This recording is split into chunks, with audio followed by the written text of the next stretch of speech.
Thank you for tuning in to another episode of Texas Street Stories, where we talk about what happens on these Texas streets. And don't forget to hit that subscribe button. Today's episode we'll be talking about Barrio Azteca, the Barrio Azteca. The Barrio Azteca is one of the most violent prison gangs operating within the U.S. Barrio Azteca is a highly structured criminal entity and has an estimated membership of 2,000 persons. Most members of the Barrio Azteca are either Mexican nationals or Mexican-American males.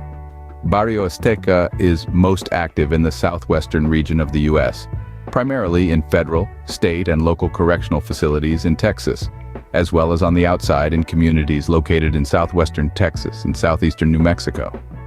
Barrio Azteca's main source of income is derived from the smuggling of heroin, powdered cocaine, and marijuana from Mexico into the U.S. for distribution both inside and outside the prison systems.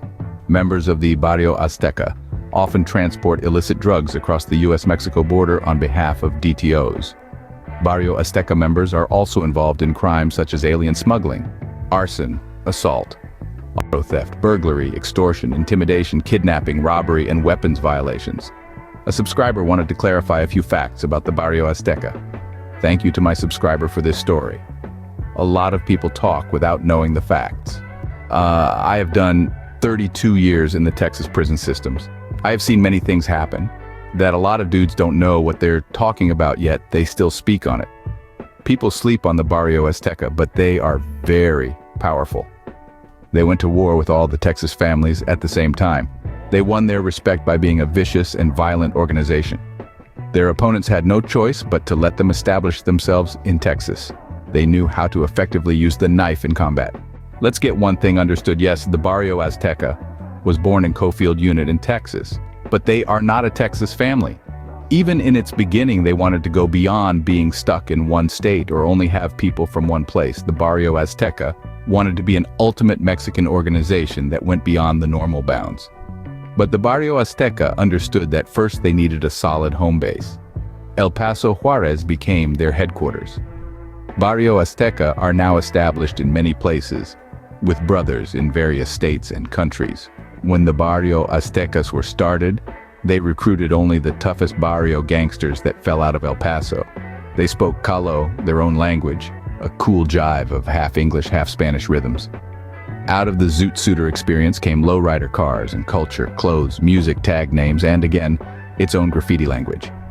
Some of its founders were from California, New Mexico, Arizona, Colorado, Juarez, but all of them had fallen out of El Paso.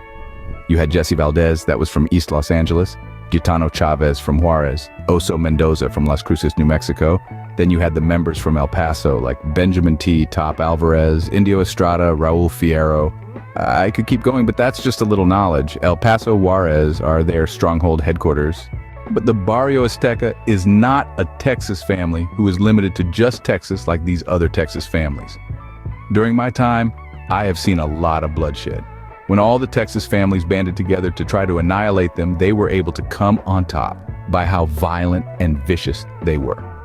The Barrio Azteca don't have a neighborhood barrio. They are called Barrio Azteca because they all come from different hoods, gangs. Out of all the barrios, they created one tribe, one family, one organization, one true mafia. Their objective was to become a mafia in the streets and in the prison system. The Barrio Azteca have accomplished that and more. They continue to flourish with the relationships they have created with the Juarez cartel. That's why you have Barrio in their name to honor where they came from and their Pachuco heritage. Out of all the barrios, they created the ultimate barrio mafia on the streets and prisons. Azteca is to honor our Mexican ancestors who were warriors. So hopefully everyone understands that Barrio Azteca is not a Texas family. Barrio Azteca is Mexican transnational criminal organization.